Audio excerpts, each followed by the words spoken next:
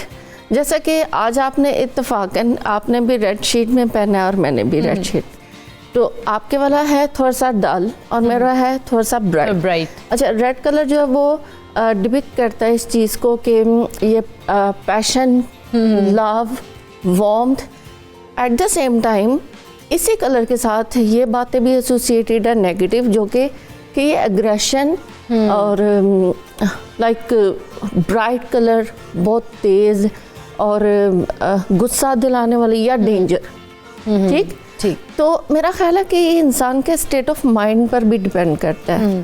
لیکن کس طرح سے اس کے اسٹیٹ آف مائنڈ پہ اگر آپ کہہ رہی ہیں کہ ڈیپینڈ کرتا ہے کہ کلرز واقعی میں ایک طرف دیکھا جائے تو ریڈ کلر کو بڑا وارم اور لو کا بھی کہا جاتا ہے، اور دوسری جگہ آپ کہہ رہی ہیں ڈینجر اور اس طرح سے اینگر وغیرہ کی صورت اس میں نا بہت سارے فیکٹرز کاؤنٹ کر رہے ہوتے ہیں. فار ایگزامپل اگر کسی لڑکی یا لڑکے کو ریڈ کلر بہت پسند ہے تو اس کے جو سائیکولوجیکل ریئیکشنز ہے یا اس کے جو انٹرپریٹیشن ہے اس کے لیے تو پازیٹیو ہی ہوں گی.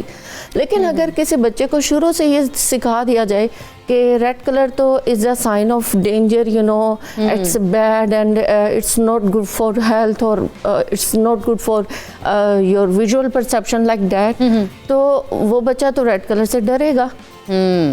ٹھیک ہے. تو یہ بہت سارے فیکٹرز جو ہے نا میرا خیال ہے کہ اسٹیٹ آف مائنڈ، یہ انسان کے اسٹیٹ آف مائنڈ پر بہت زیادہ ڈیپینڈ کرتا ہے. ایک کالر ہمارے ساتھ موجود ہے، مہک. السلام علیکم. السلام علیکم مہک، کیا بات کرنا چاہتی ہیں؟ میں یہ بات کرنا چاہتی ہوں کہ میں شروع سے لے کے ابتدائی سے لے کے آج تک میں بہت خوش مزاج رہتی ہوں، بہت خوش رہتی ہوں. میں یہ پوچھنا چاہتی ہوں مجھے کلر کون سا سوٹ کرتا ہے؟ مجھے یہ بتا سکتی ہے کہ مجھے بلیک کلر کا بہت شوق ہے. جب بھی میں پہنتی ہوں نا بلیک کلر، مجھے کوئی نہ کوئی مسئلہ ہو جاتا ہے. کبھی مجھے چولہے پہ آگ لگ جاتی پیچھے سے، کوئی وہ پھٹ جاتا ہے، ایسے مجھے مسئلہ ہوتا ہے بلیک کلر میں. صحیح. چلیں ابھی پوچھ لیتے ہیں وقار یوسف عظیمی صاحب سے. مہک کو بلیک کلر سے دیکھیں، ایک تو یہ کہ خواتین بلیک کلر کپڑوں کے لیے پسند کرتی ہیں، وہ تو اٹس اوکے. بٹ جیسے مہک بتا رہی ہیں تو ان کو ایک تو بلو کلر زیادہ یوز کرنا چاہیے، اور دوسرا ان کو یوز کرنا چاہیے یلو کلر. تو ان کے موڈ کے مطابق یلو کلر جو ہے وہ زیادہ ان کو سوٹ کرے گا. اچھا، اب جہاں یہ ڈاکٹر صاحبہ بات کر رہی تھیں ریڈ کلر کے مختلف ایفیکٹس کی، تو دیکھیں ریڈ کلر جو ہے نا ایک پرجوش کلر ہے. اچھا، ایک تو بات یہ ہے کہ ریڈ کلر کو عام طور پہ خواتین سے ایٹریبیوٹ کیا جاتا ہے، اور جیسے سرخ جوڑا خواتین زیب تن کرتی ہیں یا اور سرخ رنگ خواتین زیادہ استعمال کرتی ہیں. لیکن ایکچولی اور مرد جو ہیں وہ بلو شیڈز یا بلو کلر استعمال کرتے ہیں. تو ایکچولی جو ریڈ کلر ہے نا، ریڈ کلر انفیکٹ مردانہ کلر ہے. اچھا. اور بلو کلر انفیکٹ زنانہ کلر ہے. ہمارے یہ جو ہے نا، یہ ہم ویسے الٹا ہی چلتے ہیں. ہم تو ریڈ کلر کو بہت زیادہ، لڑکیوں کے لیے ہم ریڈ کلر چوز کرتے ہیں. شادیوں پہ ہر لڑکی کی خواہش ہوتی ہے وہ لال جوڑا پہنے. جی. لیکن جو اس کے ماہرین ہیں اور جو سائیکولوجی کے ماہرین ہیں، اور کارل جانگ کی اگر آپ اس میں تھیوری پڑھیں اور دوسرے لوگوں کی تھیوری پڑھیں تو آپ کو اس میں یہ بات سامنے آئے گی کہ ہر شخص کے اندر اس کی اپوزٹ سیکس موجود ہے. یعنی مرد کے اندر عورت ہے، عورت کے اندر مرد ہے. اور یہ ہماری پرسنالٹی اس طرح سے بنی ہوئی ہے. اس میں سے جو ریڈ کلر ہے، وہ ریڈ کلر جو میرا انسائیڈ جو ایک میرے وجود ہے، اس کے لیے جو ہے وہ ریڈ کلر اٹریکٹیو ہے. اور عورت کے اندر جو اس کا انسائیڈ ایک وجود ہے، اس کے لیے بلو کلر اٹریکٹیو ہے. تو اس کو اس بات سے ایک تو بات یہ ہمیں بڑی سوچنے کی اور فکر کی راہیں کھولتی ہے. دوسری بات یہ کہ ریڈ کلر جو ہے نا ڈینجر کا کلر نہیں ہے. اچھا. ریڈ کلر الرٹنس کا کلر ہے. ٹھیک. الرٹنس میں اور ڈینجر میں فرق ہے. اوکے جی. یہ ہم نے سمبل بنا لیا ہے ریڈ کو.